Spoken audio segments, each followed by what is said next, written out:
Olá, que bom que você sintonizou o programa Está Escrito. Eu tenho certeza que você não vai se arrepender. Fé é acreditar, mas ninguém pode confiar em alguém que não conhece o direito. Por isso, o programa Está Escrito quer oferecer a você a oportunidade de conhecer a Deus e desenvolver a sua fé. Esse é um dos temas do curso Verdades Bíblicas. Ouça agora apenas um trecho desse tema apresentado por Cid Moreira. Tiago, capítulo 1, verso 22, afirma que não devemos ser somente ouvintes, mas praticantes de toda a palavra de Deus. Continue ouvindo a voz de Deus e aprendendo deste livro maravilhoso. O curso Verdades Bíblicas é um presente do Está Escrito para você, totalmente grátis. Basta acessar o blog novotempo.com/está escrito e logo na primeira página preencher um cadastro. Você receberá em sua casa sem nenhum custo. Se preferir, você pode mandar suas informações através do e-mail estaescrito@novotempo.com ou escrever para a Caixa Postal 7, CEP 12.300-970, Jacareí, São Paulo. Vamos, estamos aguardando por você. Você está assistindo a série 7 Mentiras que você só ouve na igreja. E no programa de hoje, Ivan Saraiva apresenta uma mentira que tem atraído muita gente e que está dividindo o mundo cristão evangélico. Está causando brigas e separações em vários ministérios. A pseudoteologia da prosperidade. Olha, se eu fosse você, eu não perderia esse programa por nada. Fique conosco. O Está Escrito começa agora.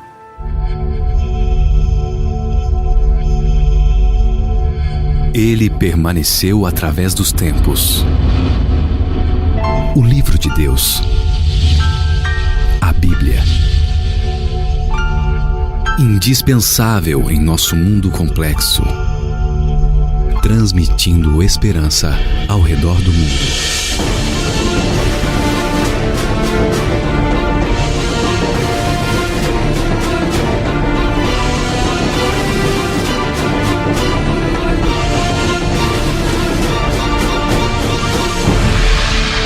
Está Escrito, apresentado por Ivan Saraiva.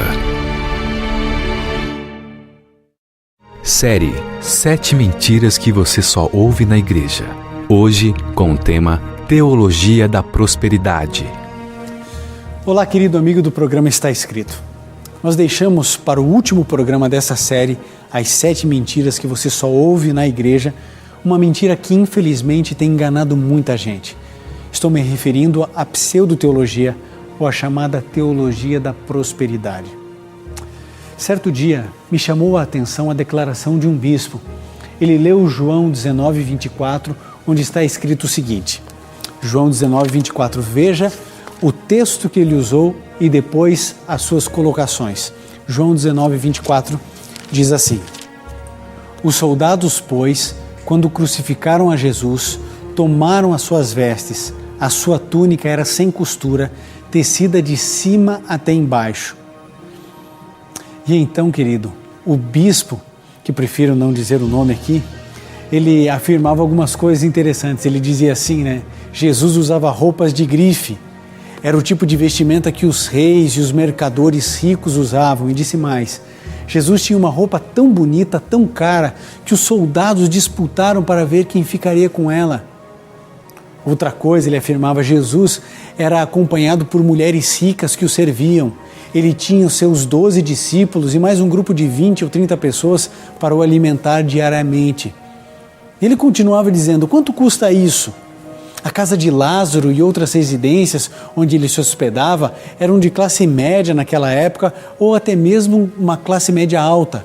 Portanto, ele dizia, eu não consigo enxergar na Bíblia um Jesus pobre, um Jesus que tinha uma vida paupérrima. Veja a que ponto chega o discurso. Ele dizia assim, Jesus viveu como um nobre, era um mestre, multiplicou pães, proveu boa pescaria para os seus discípulos. Não foi pão seco. Como Senhor e Deus, ele tinha acesso às riquezas. Sabe, Jesus e seus discípulos nunca andaram num carrão, ele afirmava, porque não havia carros importados naquela época. Mas Jesus andou num jumento, era o carro dos reis da época, o melhor meio de transporte existente. Querido, declarações como essa são muito comuns nos nossos dias.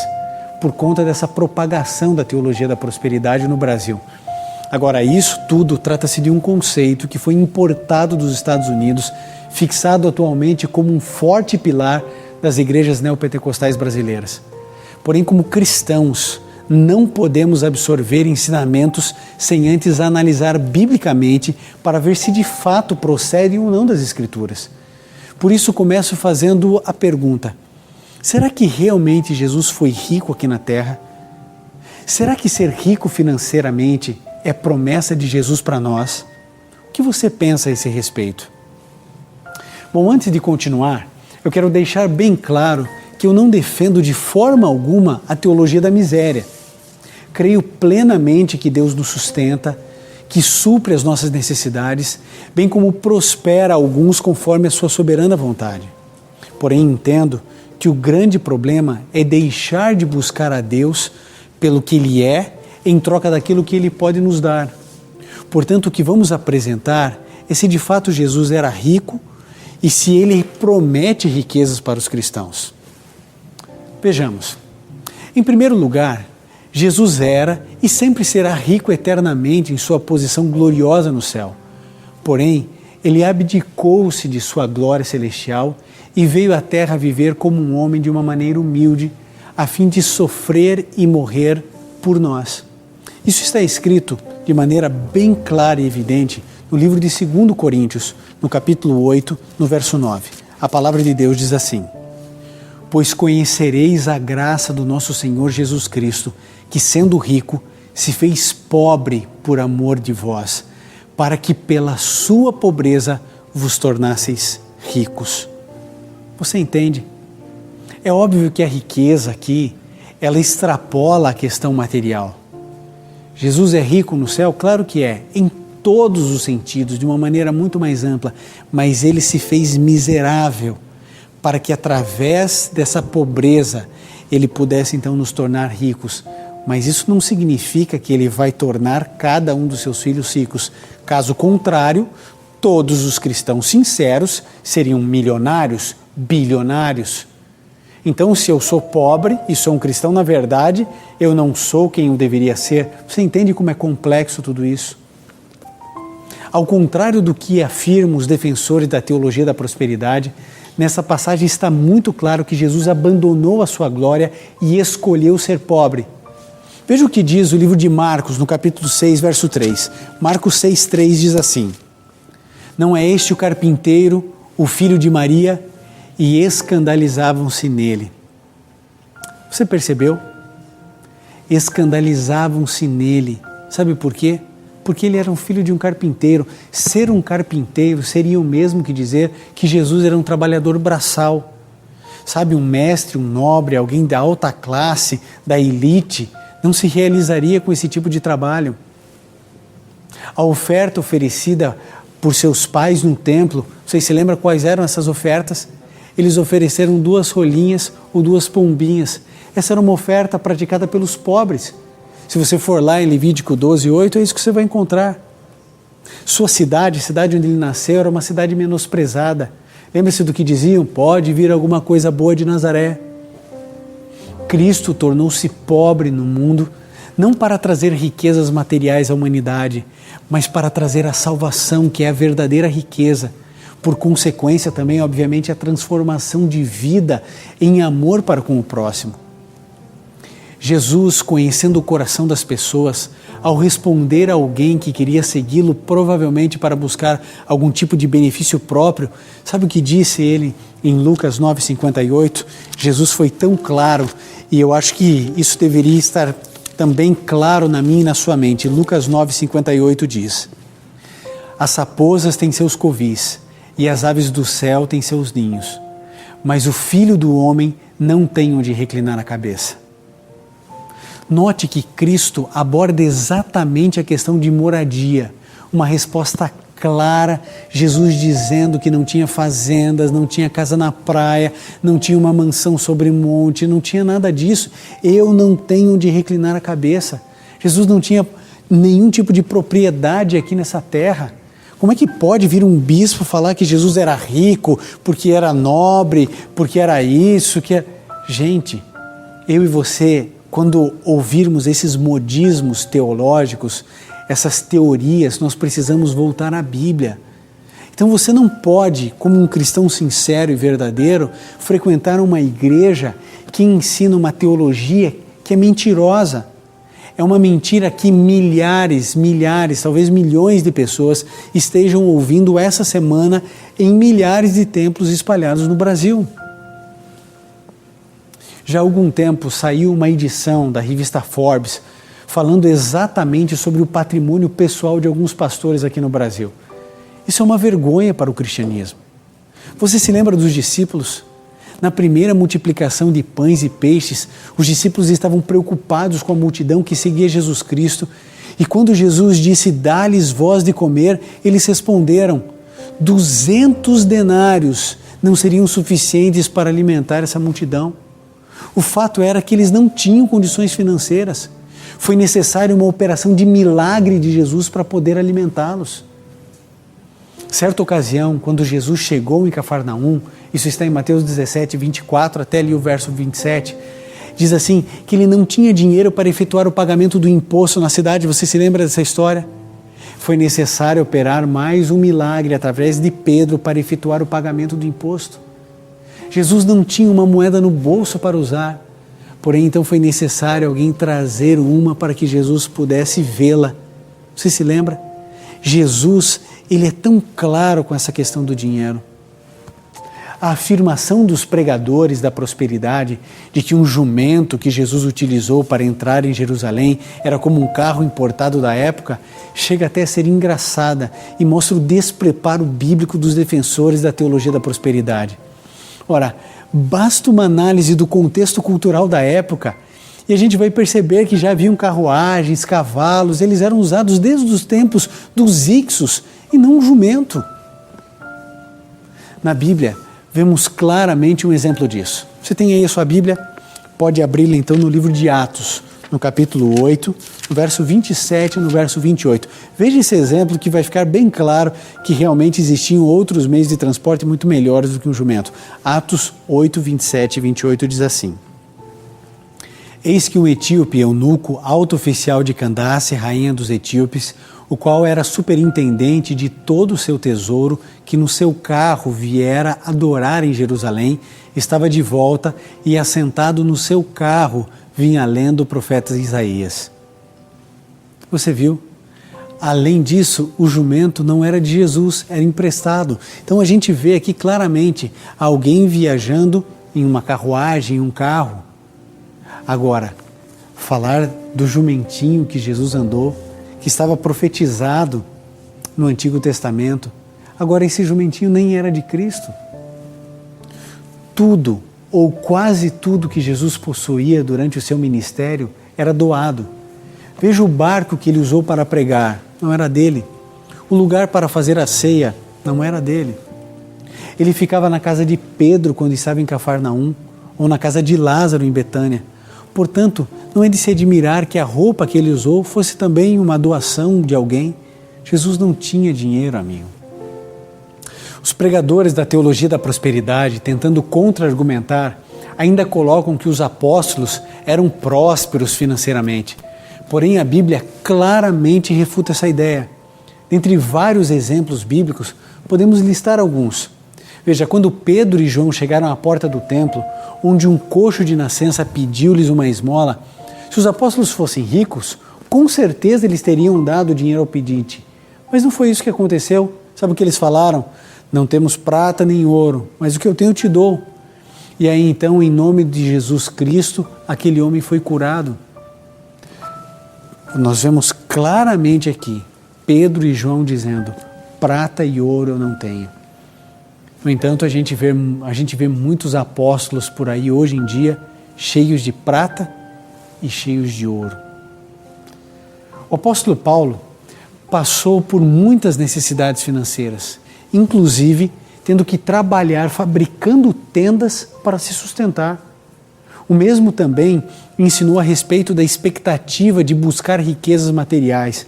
Veja o que o maior de todos os apóstolos nos disse em 1 Timóteo 6, do verso 8 ao verso 10. Tendo sustento e com o que nos vestir estejamos contentes.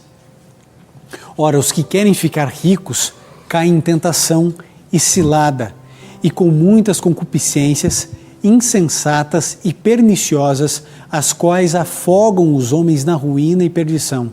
Porque o amor do dinheiro é a raiz de todos os males, e alguns, nessa cobiça, se desviaram da fé e a si mesmos se atormentaram com muitas dores. Eu acho que ficou claro a você, amigo. O amor ao dinheiro, o desespero para buscar esse dinheiro, o amor à prata e ao ouro é a raiz de todos os males. Agora você vai me dizer que o apóstolo Paulo era um apóstolo próspero, cheio de posses, de riquezas, de ostentação, que andava com anéis de ouro. Amigo, a gente vê a vida simples que Jesus e os seus discípulos viviam. Como podemos ver, não existe base bíblica alguma para afirmar que Jesus ou os apóstolos eram ricos. Na verdade, Cristo nunca defendeu a busca por riquezas materiais. Pelo contrário, condenou-a, mostrando o verdadeiro padrão a ser almejado. Ele deixou isso claro em Mateus 6, 19 e 20. Perceba que nesse programa nós estamos usando muitos textos bíblicos para que você veja que é a Bíblia quem refuta a teologia do Evangelho da Prosperidade.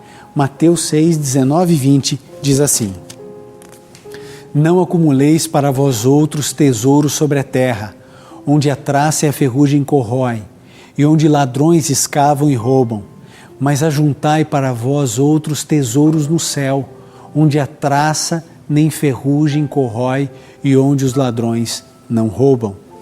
O que Jesus disse? A gente não deve se preocupar em juntar, acumular tesouros e mais tesouros aqui na terra. E ele terminou perguntando: como se ajunta tesouros no céu? Jesus disse ao jovem rico em Mateus 19, 21 assim: se queres ser perfeito, vai e vende tudo que tens, lembra da história? Dá tudo aos pobres e terás um tesouro no céu. Jesus não disse para o jovem rico dar a sua riqueza para ele mesmo, para Jesus, muito menos para os seus discípulos. Portanto, cuidado, porque esses que estão na revista Forbes podem ter o mesmo fim do jovem rico. Quando Jesus disse, vai e vende tudo que tens e dá aos pobres, é os pobres, não é a igreja nenhuma. O texto diz que esse jovem saiu triste porque era dono de muitas propriedades, era muito rico. Ah, querido, eu e você precisamos saber em que igrejas estamos indo. Que igreja você está levando os seus filhos? É claro que a teologia da prosperidade parece ser bela, atrativa. Lógico que é. Imagine, eu sou o filho de um rei, Deus me ama, Deus quer o melhor para mim, Ele não me quer ver na pobreza. Você percebeu que existe aqui uma mescla de verdade com mentira? É claro que Deus te ama, é claro que Ele quer o seu melhor, afinal de contas Ele é o seu Pai. Deus nos sustenta, foi Jesus quem disse, olha, eu cuido dos passarinhos, das flores, eu visto as flores, não vou cuidar de você, se eu alimento os passarinhos, não vou alimentar você. Deus quer que você tenha segurança nele, paz. Agora, querido, barganhar com Deus, imaginar que Jesus era próspero, rico aqui na terra, que os discípulos eram cheios de dinheiro, querido, isso não tem nada dentro da Bíblia, não existe base nenhuma. Por isso, querido, não se deixe seduzir com uma mensagem dessas. Pode parecer bonita, pode parecer bíblica, mas não é. Por isso hoje eu faço um apelo a você. Pare de frequentar igrejas assim, porque a única coisa que eles querem de você é o seu dinheiro. Eles querem que você prospere, desde que através da sua prosperidade você doe mais, doe mais, doe mais. A Bíblia diz que aqueles que pregam do Evangelho devem viver do Evangelho, mas não se enriquecer do Evangelho. E o que nós vemos é que esses telepastores, que esses indivíduos que criam suas próprias igrejas, eles são ricos, abastados, com muito mais do que eu e você temos, porque eles usam do Evangelho para se enriquecer. Agora, você precisa entender, Deus quer o melhor para você, Ele ama você, Ele tem um carinho tão grande por você, que Ele não vai deixar você nesse erro. E Ele está libertando hoje você. Hoje você pode dizer a Deus: Senhor, eu sou teu. Hoje você não quer quebrar o seu silêncio espiritual e dizer: Senhor, eu quero ouvir a tua voz. Você precisa descobrir que existe graça para todos aqueles que o aceitarem. A Joyce irá cantar. Hoje tome a sua decisão. Hoje é o momento de você falar: Senhor, eu não quero uma teologia atrativa, eu quero uma teologia bíblica. Tome essa decisão, converse com Jesus e eu tenho certeza, Ele irá direcionar os seus passos. Olho o tempo, olho a vida, sentimentos vêm e vão, entre livros e palavras procuro por sabedoria,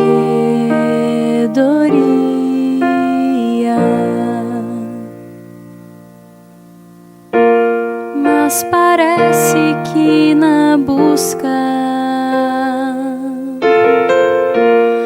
eu me perco por tentar e percebo que sozinho não há como encontrar o teu lugar.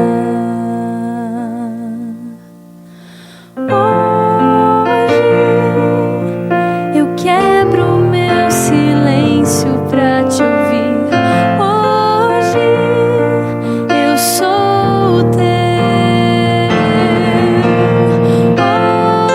Hoje preciso amar e ser amado. Hoje eu vou viver. Nos meus passos, nos meus atos, tento ser o que não sou. É tão difícil ser exposto, mas da verdade eu preciso.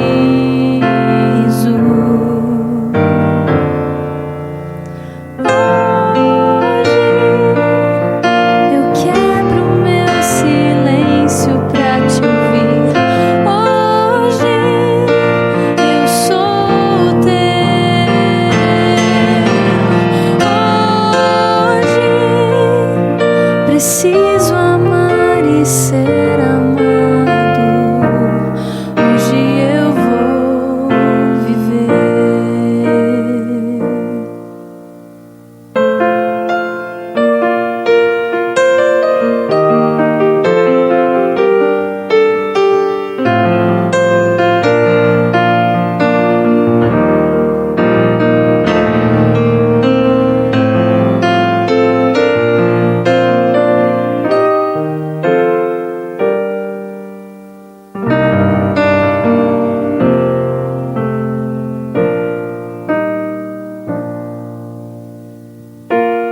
Descobri que existe graça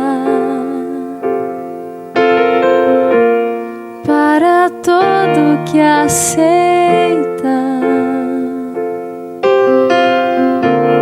Tudo agora faz sentido, suspiro por eternidade.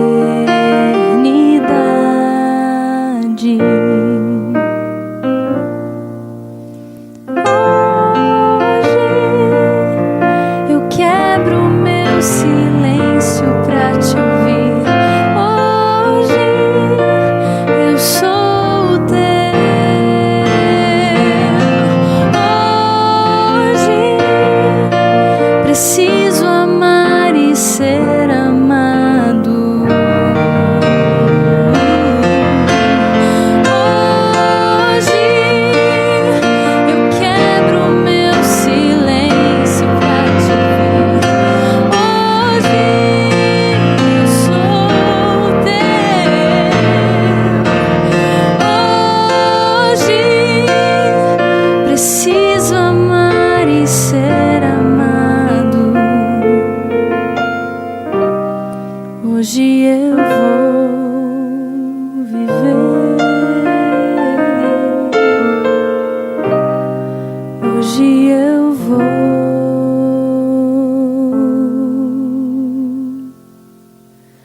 Se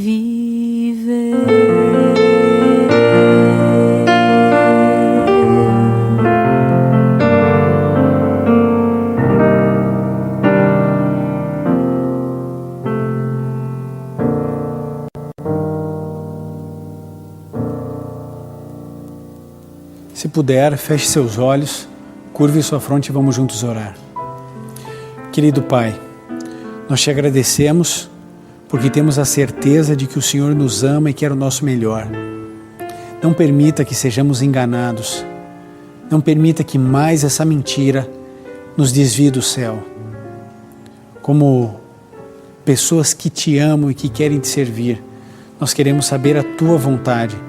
Nós queremos seguir a teologia bíblica, não a teologia de um modismo que vem, que vai e que engana milhares e milhares de pessoas. Ajude-nos para que a tua verdade venha nos libertar. É o que pedimos em nome de Jesus. Amém. No Está Escrito de hoje, você pode ver que a teologia da prosperidade está ligada ao materialismo e amor ao dinheiro, e é uma armadilha muito usada para enganar membros e lideranças de igrejas.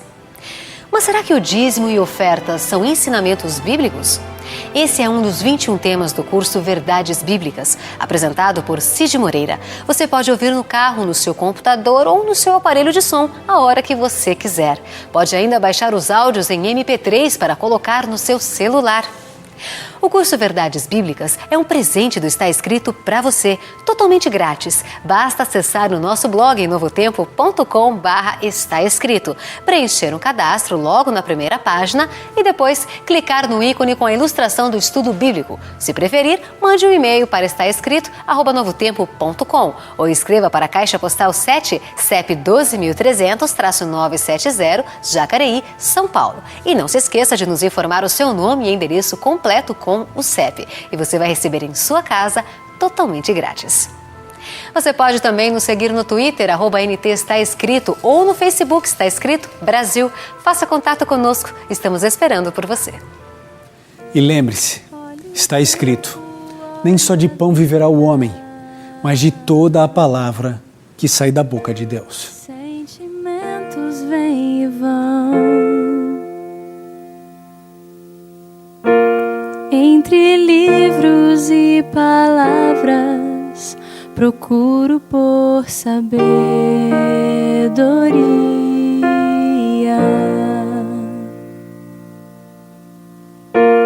mas parece que na busca eu me perco por tentar